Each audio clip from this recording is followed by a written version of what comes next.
রাত ঠিক 2:17। পুরো বিল্ডিং নিস্তব্ধ। হঠাৎ দরজায় কড়া নাড়ার শব্দ। টক টক টক। তুমি ভাবলে কেউ এসেছে, কিন্তু দরজার চোখ দিয়ে তাকিয়ে দেখো, বাইরে কেউ নেই। আর ঠিক তখনই নিচে চোখ পড়ে। ভেজা ছোট ছোট পায়ের ছাপ ধীরে ধীরে তোমার ঘরের ভেতরে ঢুকছে। এরপর দরজার একদম নিচ থেকে একটা কণ্ঠ ভেসে আসে, দরজা খুলো, আমি ভেতরে আসতে চাই। এখন বলো, তুমি কি দরজা খুলবে?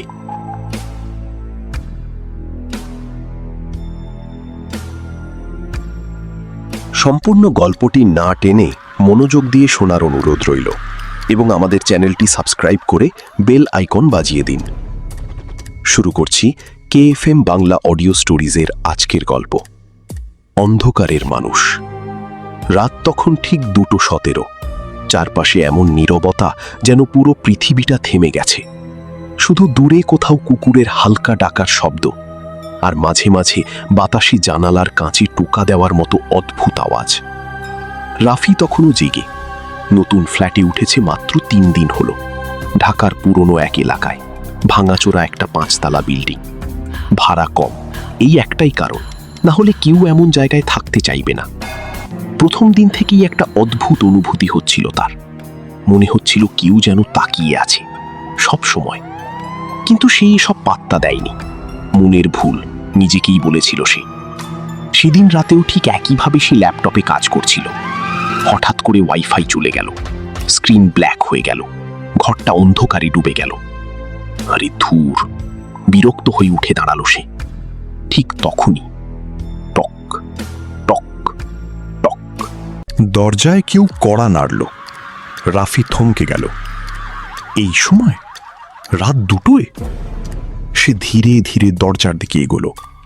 বুকের ভিতর ধুকপুকানি বাড়তে লাগলো। কি? কাঁপা গলায় জিজ্ঞেস করল সে। কোনো উত্তর নেই।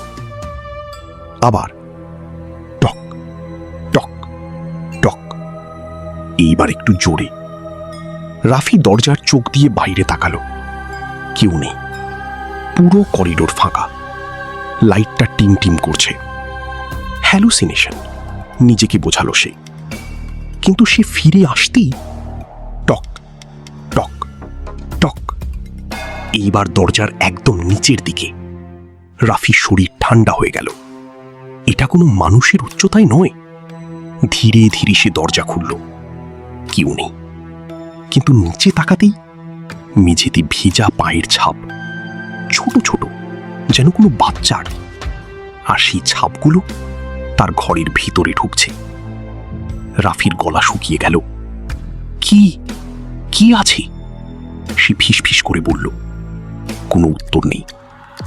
শুধু ভিজা পায়ের ছাপগুলো ধীরে ধীরে এগিয়ে যাচ্ছে তার বেডরুমের দিকে। হঠাৎ করে বেডরুমের দরজা নিজে থেকেই কিঞ্চিত খুলে গেল।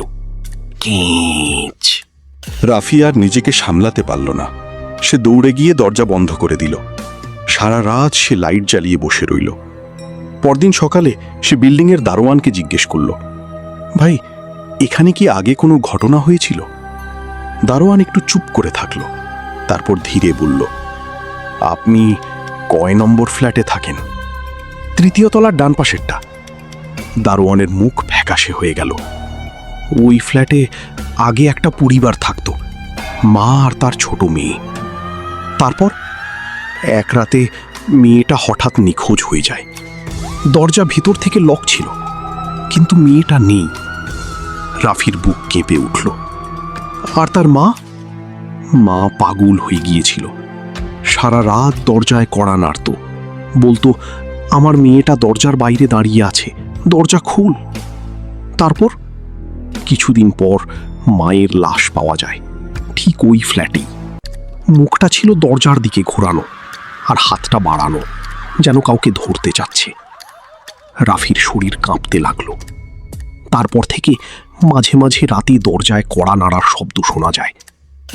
সেদিন রাত রাফি সিদ্ধান্ত নিল আজ সে সত্যিটা জানবেই। রাত 2:17, একদম ঠিক সময়। লাইট নিজে থেকেই নিভে গেল, ঘর অন্ধকার। আর ঠিক তখনই টক টক টক দরজায় কড়া নাড়া।